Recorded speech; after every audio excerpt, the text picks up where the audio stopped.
Market Monday is here. We got a lot of reveals, a lot of stuff to go over and prep for. Not really, but we'll see. Amon St. Brown is your little revealee for the Game Changer program, 98 speed, slot archetype. We get the other reveals tomorrow morning. Your weekly wildcard player is Tariq Woolen, 98 speed. Of course, he's 6'3".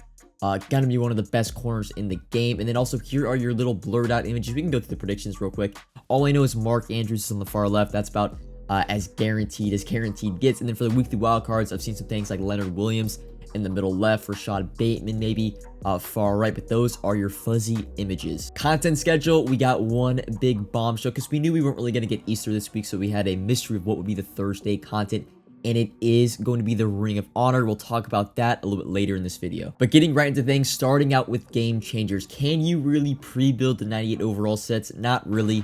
The 96 overalls right now are still going for around 250k. If you wanted to, you had to have bought those guys.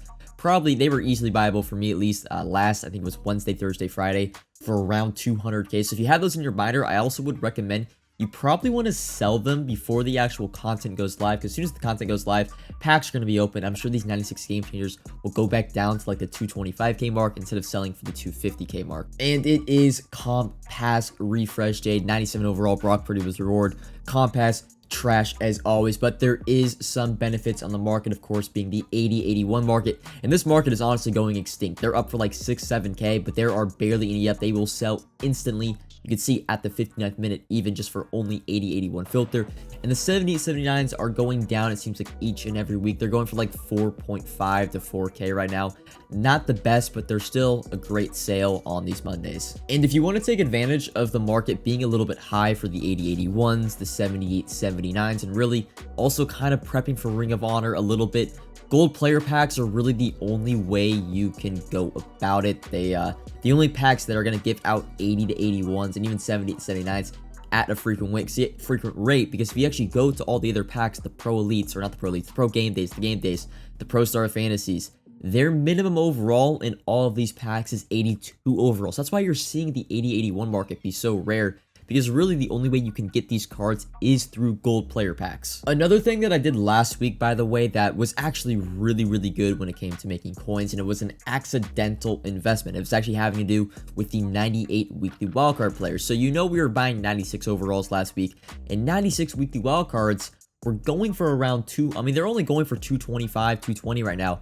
They were easily buyable at 200k on Tuesday and Wednesday and Thursday of last week. So I had a lot of those 200k 96 overalls.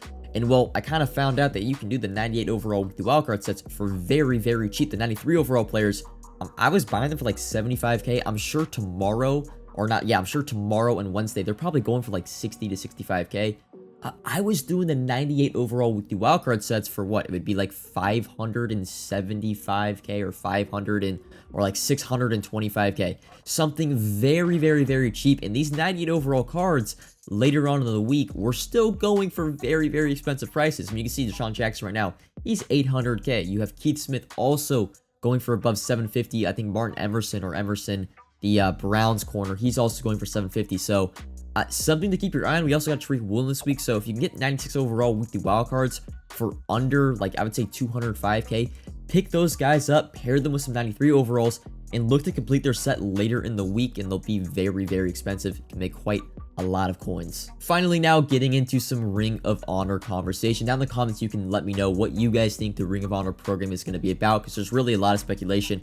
I got no insider info on what I think it could be. My best guess, it's going to be structured similar to Team Diamonds or Team Diamonds 2. I'm sure we see maybe a 198 overall card from each team, although I don't think it's going to be the same set structure as Team Diamond 2, where it requires old pieces, because I think they would have just done Team Diamond 2s if that was the case.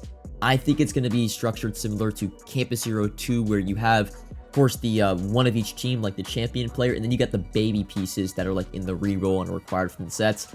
The only thing I would say I would be doing to prep for this, in case there are set requirements with old players, like overall requirements, your best bet would be like 94 overalls, and I would say 92 overalls. You could also open up some gold player packs if you want to stock up on some high golds and some low elites, but if I'm being honest, there's not too much I'm doing to prep, just sort of a wait and see. That's Ring of Honor. Let's talk a little bit about the training market. If you have not seen the Easter prep video, the link to that will be in the description I uploaded that yesterday. That goes through all the prices and all the overalls and stuff we are targeting for Easter investments. But Monday usually is the best day to snipe trading. And I will say today, it's not bad, but it's not what it was last Monday. I mean, last Monday, you could walk into the market and pick up 96 overalls and 97 overalls for under 1.8 very, very easily. It's a little bit more tedious today. It just seems like people aren't opening as many packs, I guess, for the AKA drop this week, but we're still a week and a half out of the Easter content dropping, so you still have a lot of time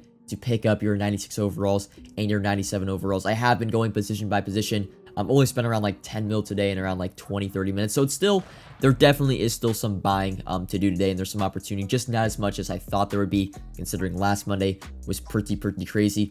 Also with this, as we're getting closer and closer to Easter, and you'll notice that like there are not as many cards up for cheap, as the past few weeks. I would say something I'm going to start doing is I'm going to start listing my 96 overalls at the lazy sell price for probably 260 now, and my 97 overalls at 370, 380. And that's just because as the buying opportunities slow down, I'm going to slow down or just raise my prices when it comes to my overlisting while we wait for Easter content to drop. But again, we'll still have a lot of opportunity. I mean, I'm sure when we get the reveals on Wednesday for Ring of Honor, there is going to be a ton of panic selling on older cards, just like how if you remember Team of the Year, how that went down. Team of the Years got revealed, Team of the Years got released, and there was a lot of older cards that got panic sold on the market really for the next like 48 hours. Very easy buys. I'm sure the same thing is going to happen for Ring of Honor this Wednesday and this Thursday. Yeah, that's really all LTD investing. You guys can invest if you want. They've been very successful. CD Lamb, Ryan Neal finally went up in price a lot. I'm personally just focusing on training. It's very easy, very efficient, and there's really no risk involved. Because you never know how long EA is going to leave the LTDs in packs now. They could leave them in for 2 days, 3 days, 4 days, even 5 days. So comment if you have any questions, like if you have enjoyed, subscribe if you are new, and until next time, peace.